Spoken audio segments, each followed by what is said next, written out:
Disgrace, Chapter 2. Without the thirsty interludes, the week is as featureless as a dessert.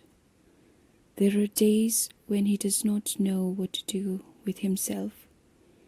He spends more time in the university library reading all he can find on the wider Byron circle, adding to notes that already fill 2 fat files. He enjoys the late afternoon quiet of the reading room, enjoys the work, home afterwards, the brisk winter air, the damp, gleaming streets. He is returning home one Friday evening, taking the long route through the old college gardens, when he notices one of his students on the path ahead of him. Her name is Melanie Isaacs, from his romantic score. Not the best student, but not the worst either. Clever enough, but unengaged. She's dawdling. He soon catches up with her. "Hello," he says. She smiles back, bobbing her head, her smile sly rather than shy. She is small and thin, with close-cropped black hair, wide, almost Chinese cheekbones, large dark eyes. Her outfits are always striking. Today she wears a maroon miniskirt with a mustard-colored sweater and black tights. The gold baubles on her belt match the gold balls of her earrings. He is mildly smitten with her. It is no great matter. Barely a term passes when he does not fall for one or other of his charges. Cape Town, a city prodigal of beauties. Does she know he has an eye on her? Probably. Women are sensitive to it, to the weight of the desiring gaze. It has been raining. From the bathside runnels comes the soft rush of water. "My favorite season, my favorite time of day," he remarks. "Do you live around here?" "Across the line. I share a flat." "Is Cape Town your home?" "No, I grew up in George. I live just nearby. Can I invite you for a drink?" A pause, cautious. "Okay, but I have to be back by 7:30. From the gardens they pass into the quiet residential pocket where he has lived for the past 12 years, first with Rosalind, then after the divorce alone. He unlocks the security gate, unlocks the door, ushers the girl in. He switches on lights, takes her back. There are raindrops on her hair. He stares, frankly ravished. She lowers her eyes, offering the same evasive and perhaps even coquettish little smile as before. In the kitchen, he opens a bottle of Maylust and sets out biscuits and cheese. When he returns, she is standing at the bookshelf's head on one side, reading titles. He puts on music, the Mozart clarinet, quintet. Wine, music, a ritual that men and women play out with each other. Nothing wrong with rituals, they were invented to ease the awkward passages. But the girl he has brought home is not just 30 years his junior. She is a student, his student, under his tutelage. No matter what passes between them, now they will have to meet again as teacher and a pupil. Is he prepared for that? "Are you enjoying the course?" he asks. "I liked Blake. I liked the Wonderhorn stuff." Wonderhorn. "I'm not so crazy about Wordsworth." "You shouldn't be saying that to me. Wordsworth has been one of my masters. It is true for as long as he can remember. The harmonies of the prelude have echoed within him. Maybe by the end of the course I'll appreciate him more. Maybe he'll grow on me. Maybe, but in my experience, poetry speaks to you either at first sight or not at all. A flash of revelation and a flash of response, like lightning, like falling in love. Like falling in love. Do you still fall in love, or is the mechanism obsolete by now, unnecessary, quaint, like stream of locomotion? He is out of touch, out of date. Falling in love could have fallen out of fashion and come back again 6 times, for all he knows. "Do you write poetry yourself?" he asks. I did when I was at school. I wasn't very good. I haven't got the time now. And passions? Do you have any literary passions? She frowns at the strange word. We did Adrian Rich and Toni Morrison in my second year, and Alice Walker. I got pretty involved, but I wouldn't call it a passion exactly. So, not a creature of passion, in the most roundabout of ways. Is she warning him off? I'm going to throw together some supper, he says. Will you join me? It will be very simple. She looks dubious. Come on, he says. Say yes. Okay, but I have to make a phone call first. The call takes longer than expected. From the kitchen he hears murmuring silences. What are your career plans, he asks afterwards. Stagecraft and design. I'm doing a diploma in theatre. And what is your reason for taking a course in romantic poetry? She ponders, wrinkling her nose. It's mainly for the atmosphere that I chose it, as she says. I didn't want to take Shakespeare again. I took Shakespeare last year. What he throws together for supper is indeed simple. Anchovies on tagliatelle with a mushroom sauce. He lets her chop the mushrooms. Otherwise, she sits on a stool, watching while he cooks. They eat in the dining room, opening a second bottle of wine. She eats without inhibition, a healthy appetite for someone's aside. Do you always cook for yourself? She asks. I live alone. If I don't cook, no one will. I hate cooking, I guess I should learn. Why? If you really hate it, marry a man who cooks. Together they contemplate the picture, the young wife with the daring clothes and gaudy jewellery, striding through the front door, impatiently sniffing the air, the husband colourless, Mr. Right, aproned, stirring a pot in the steaming kitchen, reversals, the stuff of bourgeois comedy. That's all, he says at the end when the bowl is empty. No dessert unless you want an apple or some yogurt. Sorry, I didn't know I would be having a guest. It was nice, she says, draining her glass, rising. Thanks. Don't go yet. He takes her by the hand and leads her to the sofa. I've something to show you. Do you like dance? Not dancing, dance. He slips a cassette into the video machine. It's a film by a man named Norman McLaren. It's quite old. I found it in the library. See what you think. Sitting side by side, they watch two dancers on a bare stage move through their steps, recorded by a stroboscopic camera. Their images, ghosts of their movements, fan out behind them like wing beats.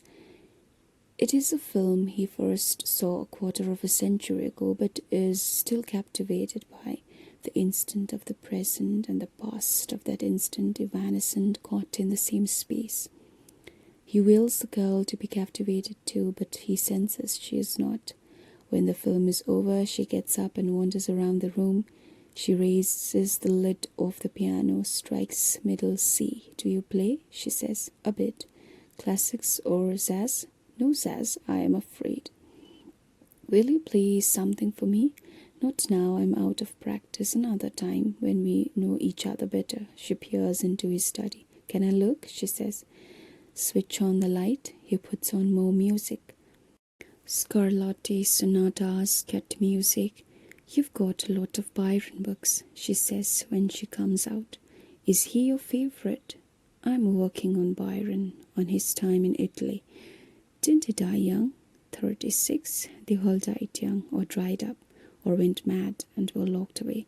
But Italy wasn't where Byron died. He died in Greece. He went to Italy to escape a scandal and settled there. Settled down, had the last bit of love affair of his life. Italy was a popular destination for the English in those days.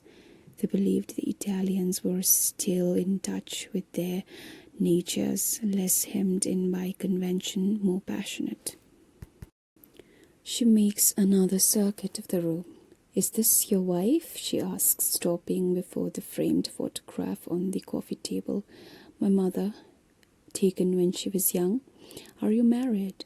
I was twice, but now I'm not. He does not say, now I make do with what comes my way. He does not say, now I make do with wars.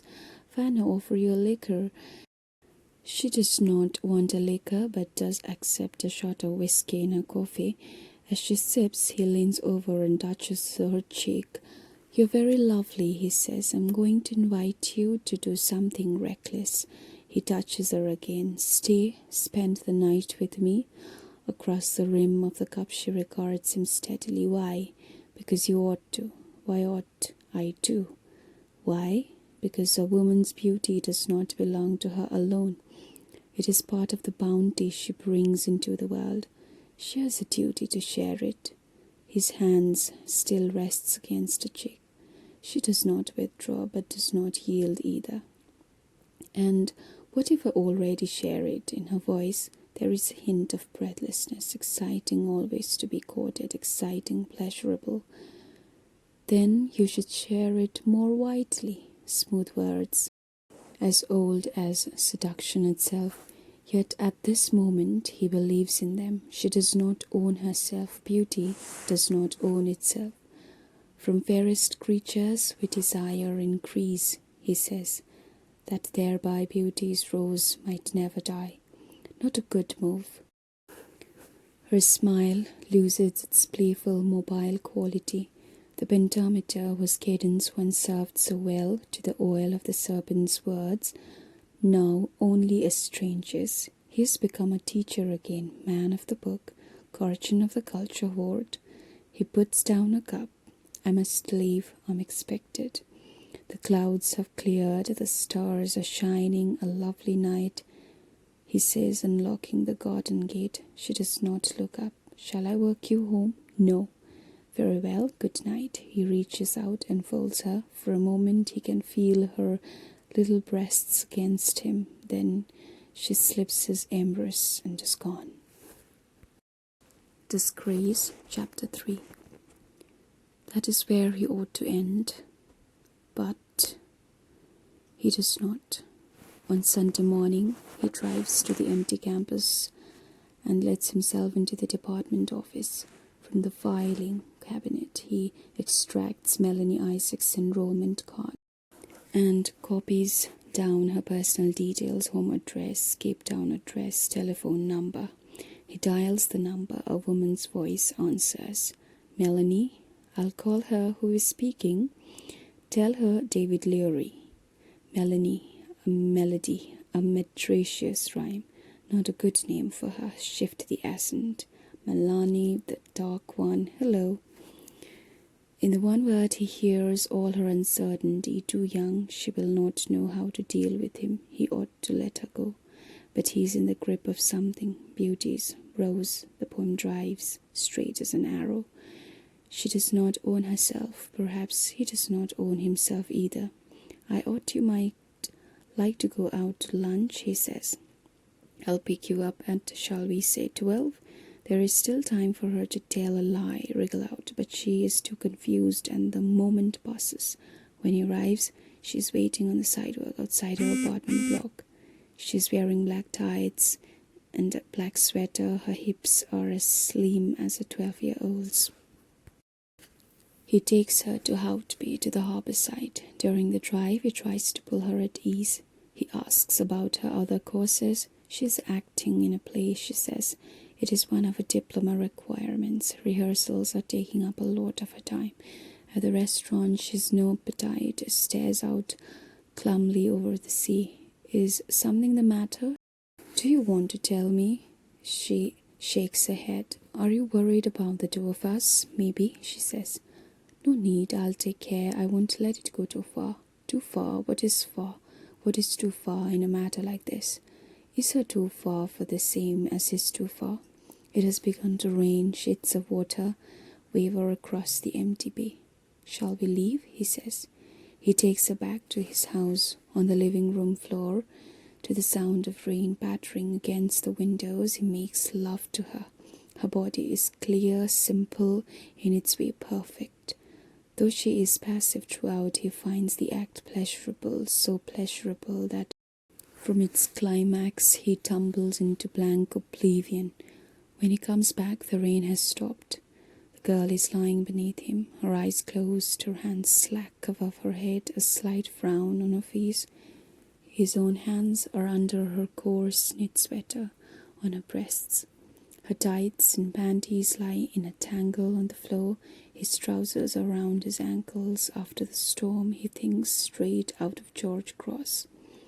Averting her face, she frees herself, gathers things, leaves the room. In a few minutes, she is back dressed. "I must go," she whispers. He makes no effort to detain her. He wakes the next morning in a state of profound well-being which does not go away. Melanie is not in class. From his office, he telephones a florist. Roses? Perhaps not roses. He orders carnations, red or white. Asks the woman, "Red? White?" "Send 12 pink," he says. "I haven't got 12 pink. Shall I send a mix?" "Send a mix," he says. Rain falls all of Tuesday from heavy clouds blown in over the city from the west, crossing the lobby of the communications building at the end of the day. He spies her at the doorway, amid a knot of students waiting for a break in the downpour. He comes up behind her, puts a hand on a soldier. "Wait for me here," he says. "I'll give you a ride home." He returns with an umbrella, crossing the square to the parking lot. He draws her closer to shelter her. A sudden gust blows the umbrella inside out awkwardly. They run together to the car. She is wearing a slick yellow raincoat. In the car, she lowers the hood. Her face is flushed. He is aware of the rise and fall of her chest. She licks away a drop of rain from her upper lip. A child, he thinks, no more than a child. What am I doing? Yet his heart lurches with desire. They drive through the dense late afternoon traffic. "I missed you yesterday," he says. "Are you all right?" She does not reply, staring at the wiper blades. At a red light, he takes her cold hand in his. "Melanie," he says, trying to keep his tone light, but he has forgotten how to woo. The voice he hears belongs to a cajoling parent, not a lover. He draws up before her apartment block. "Thanks," she says, opening the car window. "Aren't you going to invite me in? I think my flatmate is home. What about this evening? I've got a rehearsal this evening." "Then when do I see you again?" She does not answer. "Thanks," she repeats and slides out. On Wednesday, she is in class in her usual seat. They are still on Wordsworth, on book 6 of the Prelude, the poet in the Alps. From a bare ridge, he reads aloud. "We also first beheld unveiled the summit of Mount Blanc, and grieved to have a soulless image on the eye. They had usurped upon a living thought that never more could be. So the majestic white mountains, Mount Blanc, turns out to be a disappointment. Why? Let us start with the unusual verb from usurp upon. Did anyone look it up in a dictionary? Silence. If you had, you would have found that usurp upon means to intrude or encroach upon. Usurp, to take over entirely, is the perfective of usurp upon. Usurping completes the act of usurping upon. The clouds cleared, say Wordsworth, the peak was unveiled, and we grieved to see it. A strange response for a traveller to the Alps. Why grieve? Because, he says, a soulless image, a mere image on the retina has encroached upon. What is it there to be in a living thought? What was that living thought? Silence again. The very air into which he speaks hangs listless on a sheet, a man looking at a mountain. Why does it have to be so complicated that they want to complain? What answer can he give them? What did he say to Melanie that first evening? That without a flash of revelation there is nothing. Where is the flash of revelation in this room? He casts a quick glance at her. Her head is bowed. She is absorbed in the text, or seems to be. The same word usurp recurs a few lines later. Usurpation is one of the deeper themes of the Alps sequence. The great archetypes of the mind, pure ideas, find themselves usurped by the mere sense images. Yet we cannot live our daily lives in a realm of pure ideas cocooned from sense experience. The question is not, how can we keep the imagination pure, protected from the onslaughts of reality? The question has to be, can we find a way for the two to coexist? Look at the line 599. Wordsworth is writing about the limits of sense perception. It is a theme we have touched on before. As the sense organs reach the limit of their powers, their lights begin to go out. Yet, at the moment of expiry, that light leaps up one last time like a candle flame, giving us a glimpse of the invisible. The passage is difficult, perhaps it even contradicts the Mont Blanc moment. Nevertheless, Wordsworth seems to be feeling his way towards balance, not the pure idea, wreathed in clouds, nor the visual image burned on the retina, overwhelming and disappointing us with its matter-of-fact clarity, but the sense image, kept as fleeting as possible as a means towards stirring or activating the idea that lies buried more deeply in the soil of memory. He pauses, blank in comprehension. He has gone too far, too fast. How to bring them to him? How to bring her? Like being in love, he says. If you were blind, you would hardly have fallen in love in the first place. But now, you do truly wish to see the beloved in the cold clarity of the visual apparatus. It may be in your better interest to throw a veil over the gaze, so as to keep her alive in her archetypal goddess-like form. It is hardly in Wordsworth, but at least it wakes them up. Archetypes. They are saying to themselves, goddesses. What is he talking about? What does this old man know about love? A memory floods back. The moment on the floor when he forced the sweater up and exposed her neat, perfect little breasts. For the first time she looks up, her eyes meet his, and in a flash, see all confused, she drops a glance. Wordsworth is writing about the Alps, he says. We don't have Alps in this country, but we have the Drakensberg, or on a similar scale, Table Mountain, which we climb in the wake of the poets, hoping for one of those revelatory Wordsworthian moments we have all heard about. Now he is just talking, covering up, but moments like that will never come unless the eye is half turned towards the great archetypes of the imagination we carry within us. Enough, he is sick of the sound of his own voice and sorry for her too, having to listen to these covert intimacies. He dismisses the class, then lingers, hoping for a word with her, but she slips away in the throng. A week ago she was just another pretty face in the class. Now she is a presence in his life, a breathing presence. The auditorium of the student union is in darkness. Unnoticed, he takes a seat in the back row. Save for a balding man in a janitor's uniform a few rows in front of him, he is the only spectator. Sunset at the Globe Salon. In the name of the play they are rehearsing a comedy of the new South Africa set in a hairdressing salon in Hillbrow, Johannesburg. On stage, a hairdresser, flamboyantly gay, attends to 2 clients, one black, one white. Patter passes among the 3 of them, jokes, insults. Catharsis seems to be the presiding principle, all the coarse old prejudices brought into the light of the day and washed away in gales of laughter. A 4th figure comes on stage, a girl in high platform shoes, with her hair done in a cascade of ringlets. Take a seat, dearie, I'll attend to you in a mo, says the hairdresser. I've come for the job, she replies. The one you advertised, as in disclaringly corpse. It is Melanie. Ag, pick up a broom and make yourself useful, says the hairdresser. She picks up a broom, totters around, and set pushing it before her. The broom gets tangled in an electric cord. There is supposed to be a flash, followed by a screaming and scurrying around, but something goes wrong with the synchronization. The director comes striding on stage, Behind her, a young man in black leather who begins to fiddle with a wall socket. "It's got to be the snappier," says the director. A more Max brother atmosphere. She turns to Melanie. "Okay," Melanie nods. Ahead of him, the janitor stands up and with a heavy sigh leaves the auditorium. He ought to be gone too.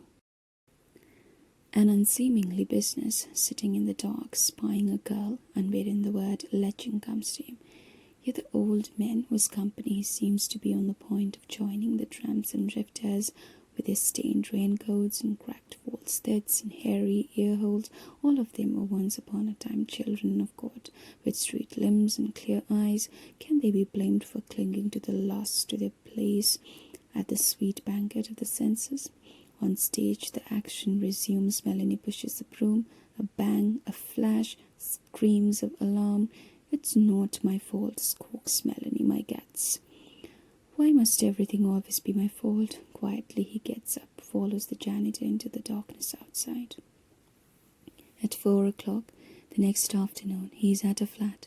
She opens the door wearing a crumpled t-shirt, cycling shorts, slippers in the shape of comic book covers, which she finds silly, tasteless.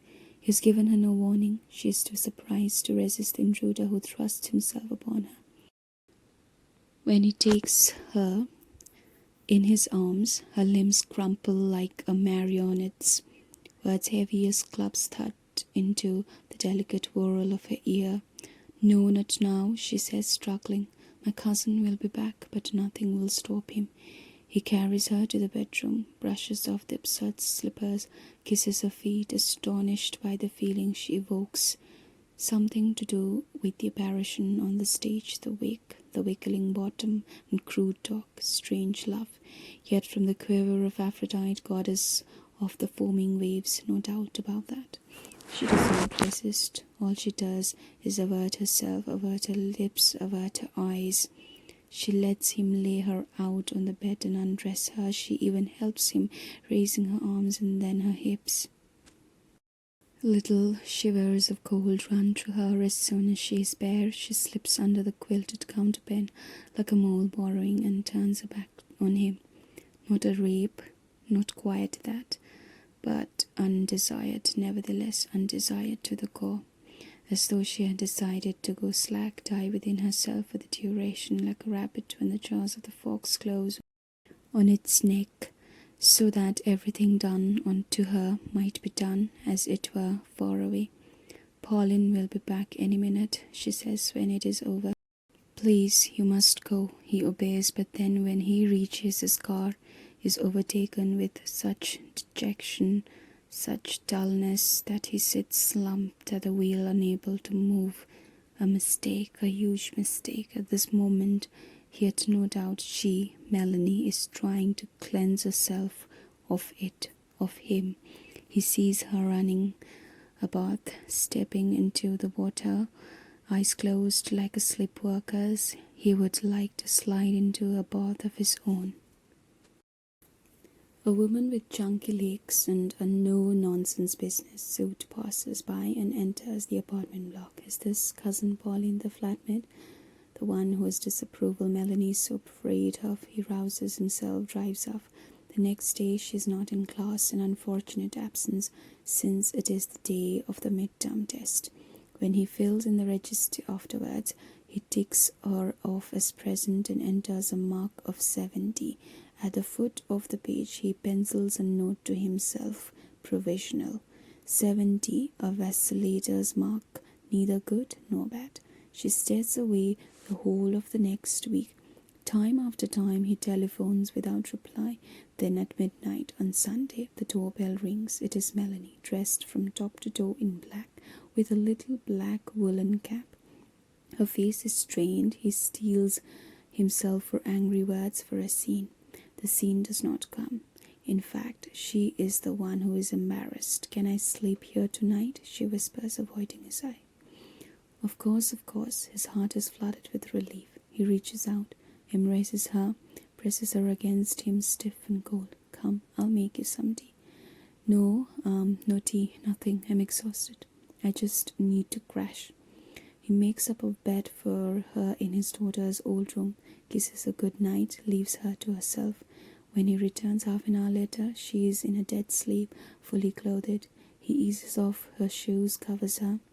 At 7 in the morning, at the first birds are beginning to chirrup, he knocks at her door.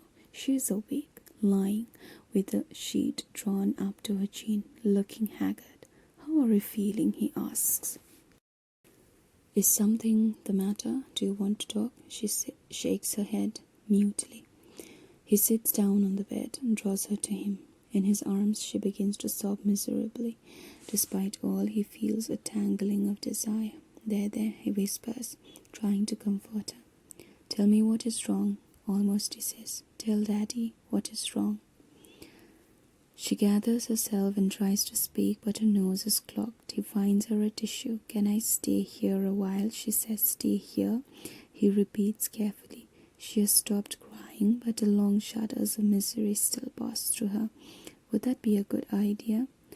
Whether it would be a good idea, she does not say. Instead, she presses herself tighter to him, her face warm against his belly. The sheet slip aside. She is wearing only a singlet and panties. Does she know that what she is up to at this moment?